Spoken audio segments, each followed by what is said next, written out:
I never expected my marriage to collapse because of one single word. A word spoken by the woman who raised the man I thought I loved. It happened on a Thursday morning. The sunlight was soft. The house was clean. Breakfast was on the table. I had woken up early, because that's what wives do when they care. But as I stood there pouring coffee into 3 cups, I heard footsteps behind me. Sharp, judgmental steps. The kind that already know they're right. It was my mother-in-law. And without even looking at me, she said the word that changed everything. "Where's the maid? Tell her to bring the sugar." Froze. Not because she insulted me. Not because it was the first time. But because my husband, my supposedly loving husband, was sitting right there watching her do it, and he didn't say a word. He just smiled. Smiled as if her humiliation was a funny little family joke. Smiled as if I wasn't the woman who cooked, cleaned, worked, paid half the bills. Smiled as if I wasn't his wife. "Mom," he finally said gently, "she's not the maid. She just likes doing things around the house." Likes. Is that what he thought? When I finally turned to look at him, he didn't meet my eyes. He kept eating, kept pretending everything was normal. And in that moment something inside me went quiet. Not broken. Not hurt. Just quiet. Like a switch had been flipped. I placed the coffee gently on the table, wiped my hands on a towel and said, "I'll get the sugar," even though the sugar was literally right in front of her. Because I realized something vital that morning. They didn't see me. Not as a partner. Not as a woman. Not even as a person. I was furniture. Convenience. A background character in a house where they played the main roles. And while they laughed and ate and dismissed my existence, I was silently making a decision they never saw coming. I wasn't going to fight. I wasn't going to cry. I wasn't going to scream or argue or beg them for respect. I was going to do something much, much smarter. I was going to call my lawyer. But first, I needed proof. And fate brought it to me much faster than I expected. Because the humiliation was only beginning. People like my husband and his mother don't suddenly become cruel. They start slowly, like vines. They wrap around your life little by little until you can't tell where you end and where they begin. When we first married, everything felt warm. He brought me flowers. He held my hand in public. He cooked for me sometimes. Felt like a partnership. But after his mother moved in with us, just for a little while, he said, everything shifted. Suddenly I was expected to cook more, clean more, host their relatives, shop for the household, take care of everything so they could rest. First I didn't complain. 'Cause I loved him. And when you love someone you convince yourself the imbalance is temporary. But temporary became permanent. And permanent became normal. And soon, normal became invisible. The insults started quietly. "Oh sweetheart, you clean very well. Did you grow up helping in someone's house? You cook so nicely. Are you sure you weren't a kitchen helper before? Look at you ironing so perfectly. You must have experience." The poisonous part wasn't the words themselves. It was the tone. The way she said them with a smile so sweet that arguing would make me look like the crazy one. My husband always laughed it off. "She jokes like that. Don't take it personally." But jokes don't leave bruises on your self-esteem. And they don't make your stomach twist when you hear footsteps. Slowly I stopped sitting at the table with them. Stopped eating with them. Stopped talking unless necessary. Became quiet. Efficient. Invisible. And they loved it. They praised me more when I spoke less. They complimented me more when I worked harder. They smiled more when I stayed out of sight. Then one evening, I overheard something that made my chest tighten. "Mom," my husband said, "she's good at housework. She doesn't need a job." "She acts like a maid," his mother replied. "So maybe she should be one officially. Then at least she'd bring money into the house." They laughed. My heart didn't. That night I went to bed before them. I lay awake staring at the ceiling, realizing I had created a life where respect was optional but service was mandatory. Yet they didn't know the truth. A truth I had kept private out of humility. The house we lived in. The savings we used. The new furniture. The renovation last year. Everything was paid from my inheritance. Money they believed came from his side. They didn't know who really funded their comfort. But they were about to find out. Humiliation has a flavor. It's bitter, metallic, and sharp enough to swallow only once. And for me, that day came on a Sunday. I had spent the whole morning cleaning the house for guests that weren't mine and cooking dishes I didn't even enjoy. I had groceries in my hands, sweat on my face, and 1,000 things still left to do. My mother-in-law walked in right when I placed the bags on the counter. "Oh good," she said, waving a hand lazily. "The maid is here." Froze. Not because she said it, but because she said it in front of guests. 3 of them, all sipping tea and watching like I was entertainment. One of the women actually asked me, "How much does he pay you?" And before I could speak, my mother-in-law answered, "Oh, she doesn't get paid. She works for the family. Isn't that right?" My husband laughed. That sound felt like a knife dipped in ice water. I didn't reply. I didn't defend myself. I didn't explain. I simply nodded politely. Then walked into the kitchen. But inside, a storm was forming. A silent, steady, unstoppable storm. I wasn't angry. Not anymore. I was focused. As I washed dishes, I heard them in the living room. "She's useful," his mother said. "She cleans well. So keep her," someone joked. My husband replied, "She's not going anywhere." The way he said it. Not loving. Not proud. Possessive. Entitled. Like he owned me.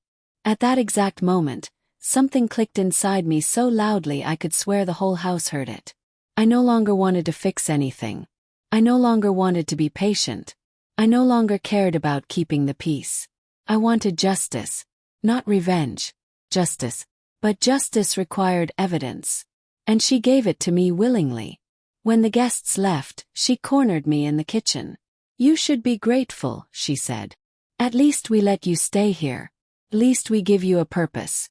Imagine your life without us. What would you even be?" I looked her in the eyes and said softly, "You're right. I can't imagine my life like this anymore." She smirked, thinking she won. But she was about to learn the cost of underestimating a woman who has finally lost her fear. That night, the final betrayal arrived in the form of a folded piece of paper.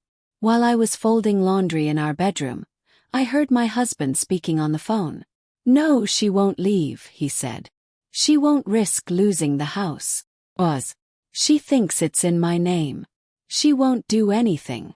I froze mid-fold. My hands trembled as I quietly stepped closer. He continued, "Yeah, Mom made sure of that.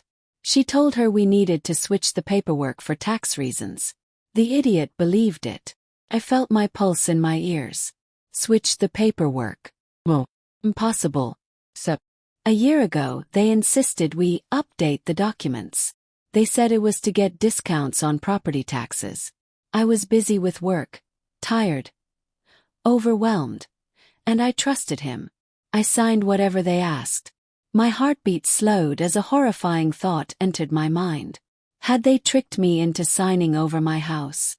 He kept talking. "Once she leaves for the weekend, we can go to the lawyer and finalize everything." My chest tightened so painfully I had to grip the doorframe. Everything. Everything meant ownership, control, power. They wanted to take my inheritance. The only thing my late father left me. The one piece of security I had in this world. My husband, my companion, my partner, was planning to take it. Together with his mother. And they called me the idiot. I didn't cry. Not even for a moment. Because betrayal only hurts when love is still alive. But mine had died slowly, over months of disrespect and silence. And now it was truly gone. He hung up the phone and walked into the room. "What are you doing?" he asked casually. "Folding clothes," I replied softly. He didn't notice anything. Of course he didn't. People who think they're always in control rarely notice the moment they lose it. That night, while he slept peacefully beside me, I quietly stepped out of bed, walked to my home office and opened a drawer. Inside was a folder my father had helped me prepare before he passed. Inside were the original documents. Signed. Exactly where he told me to keep them. And in that moment, I smiled for the first time in months. Because my father had taught me something his mother never learned. Never play games with someone who studies quietly while you boast loudly. I took pictures of every document. Then I took pictures of the conversation logs, the recordings from earlier that day, and even the guests' comments I had captured on my phone. By sunrise, I had compiled a case so strong, no lawyer would refuse it. And at 9:03 a.m., I dialed the number. "Hello," I said calmly. "I need to schedule a meeting. It's urgent. My husband believes he owns my house. I need to correct that." The lawyer replied, "Come in today." And so I did. Walking into the lawyer's office felt like walking into a new life. He was a calm man, middle-aged, polite and sharp-eyed. I placed the folder on his desk. He started reading. And with every page, his eyebrows lifted higher. When he finished, he leaned back and said, "You have nothing to worry about. Everything is still legally yours. Those papers you signed were meaningless drafts. They tried to deceive you, but they failed because the real documents were never updated." I exhaled slowly. I wasn't losing my house, but they were losing me. He continued, "You have two choices: stay and fight, or walk away and let justice speak for itself." I knew my answer instantly. "I want out," I said. "Completely, cleanly, quietly." He nodded. "Then we'll prepare your exit. But I want you to do one thing. Pretend everything is normal until the papers are ready. Do not let them suspect anything. Pretend. Like I had been pretending for months. I was good at that." He drafted a plan. I withdraw half the savings that were legally mine. A move part of my inheritance into a private account. A freeze any joint cards they might try to misuse. Prepare divorce papers based on emotional cruelty. File property protection documents. A change the locks once the papers were served. It was all clean, legal, efficient, absolutely devastating for them, not me. When I left his office, I didn't feel angry. I didn't feel sad. Felt free. For the next 5 days, I acted perfectly normal. I cooked, cleaned, smiled. I played the role they had assigned me. Maid. A servant. A silent wife. But inside I was packing pieces of my life into quiet boxes. I was storing my valuables at a friend's house. I was documenting everything. On Friday morning they made their final mistake. My mother-in-law walked into the kitchen and said, "Make sure you scrub the bathroom today. A real maid would know better." I turned to her and smiled. Of course. She didn't know the divorce papers had been filed 3 hours earlier. She didn't know the house was legally mine. She didn't know she would soon be packing her bags. She didn't know this was her last day in the house she insulted me in. But she would. Very soon. The next morning arrived quietly, as if the world was holding its breath. My husband and his mother sat at the breakfast table laughing, scrolling on their phones, criticizing the neighbors, judging everyone but themselves. I poured them coffee one last time. The same way I had done 100 mornings before. Then the doorbell rang. My husband barely looked up. "Get that," he said. I wiped my hands on the towel, walked to the door and opened it. Standing outside was the courier with a white envelope. "Documents for Mr. Daniel Carter," he said. "Thank you," I replied. I took the envelope, walked to the table, and placed it gently in front of my husband. He frowned. "What's this?" "Open it." He tore it open, scanned the first page, and his expression changed instantly. Confusion. Fear. Panic. "What is this?" he whispered. His mother leaned over. "What paper is that?" He swallowed hard. "It's divorce papers." She turned to me, horrified. "You're divorcing my son." "Why?" I sat down calmly. "Because I'm done being your maid." She slammed her hand on the table. "You're not going anywhere. This house belongs to..." "It belongs to me," I interrupted softly. Legally. Fully. Irrevocably. She blinked. My husband's face turned pale. No, he whispered. We changed the paperwork. No, I corrected. You tried to. But the real documents were never touched. Have them. My father ensured they were protected. And my lawyer confirmed everything yesterday. His mother gasped. You tricked us. I tilted my head. Did I? Or did you underestimate me? My husband stood up so fast his chair fell backwards. You can't do this. I won't leave. I paid for things here. No, I said firmly. I paid for everything. And I have every receipt. He looked like he'd been slapped. His mother stepped forward. You ungrateful woman, she spat. We welcomed you into this family. I met her eyes. You called me the maid. In my own home. In front of strangers. She opened her mouth but no words came. I continued. You humiliated me. Used me. Treated me like I was beneath you. And now you will pack your things and leave. Both of you. My husband stared at me stunned. You're choosing money over marriage. No, I said softly. I'm choosing respect over abuse. He ran a hand through his hair. You're serious. Completely. Then I pointed to the envelope. You have 7 days to vacate the house. Legally. With notice. After that, the locks change. Silence. A heavy, suffocating silence that wrapped the whole room. Finally, he whispered. I didn't think you'd ever do this. I smiled sadly. That's exactly why I had to. The next 7 days were some of the quietest days of my life. Not peaceful quiet. The quiet that exists after a storm destroys everything fake. My husband tried talking to me. He tried negotiating. He tried guilt. He tried charm. He even tried yelling. But I didn't argue. I didn't cry. I didn't explain. Because sometimes silence is the loudest answer. His mother reacted worse. She slammed doors. Cursed. She called relatives to complain about me. She cried dramatically in the living room hoping I'd apologize. I didn't. Instead, I spent those days rebuilding myself. Cooked for one. I walked around the house barefoot, reclaiming every space they tried to take. I slept diagonally across the bed. I lit candles. Played music. And I didn't feel alone. On the 7th day, a moving truck arrived. My husband loaded his things without looking at me. His mother glared at me the entire time. When they were finally at the door, she hissed. You'll regret this. I smiled gently. No. I'll finally live. She scoffed and walked out. My husband paused for a moment. Was I really that bad? He asked quietly. I looked at him, really looked at him, for the first time in months. Yes, I said softly. But the worst part wasn't what you did. It was what you allowed. He lowered his head. I'm sorry. I hope one day you mean it. He left. The door closed. And the silence that followed wasn't painful anymore. It was the beginning of freedom. People think marriages end suddenly. They don't.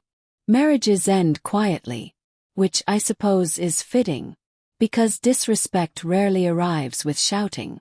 Most of the time, it arrives with silence. It arrives in the moments when someone laughs at your pain. When they dismiss your efforts. When they let others belittle you. When they stand by instead of standing up. That's how love dies. Not from one big betrayal. But from 1,000 tiny ones. Leaving wasn't revenge. It wasn't cruelty. It wasn't punishment. It was self-respect. And sometimes the bravest thing you can do is walk away from people who treat you like background noise. Today, I wake up in a home that finally feels like mine again. Not because it's quiet. But because I am. I drink coffee slowly. Play music loudly. I laugh freely. I rest without guilt. I breathe without fear. I learned something powerful. If someone calls you the maid, let them. Because they're showing you your role in their world. Then decide whether you want to live in it. I didn't. And calling my lawyer wasn't the end of my story. It was the beginning.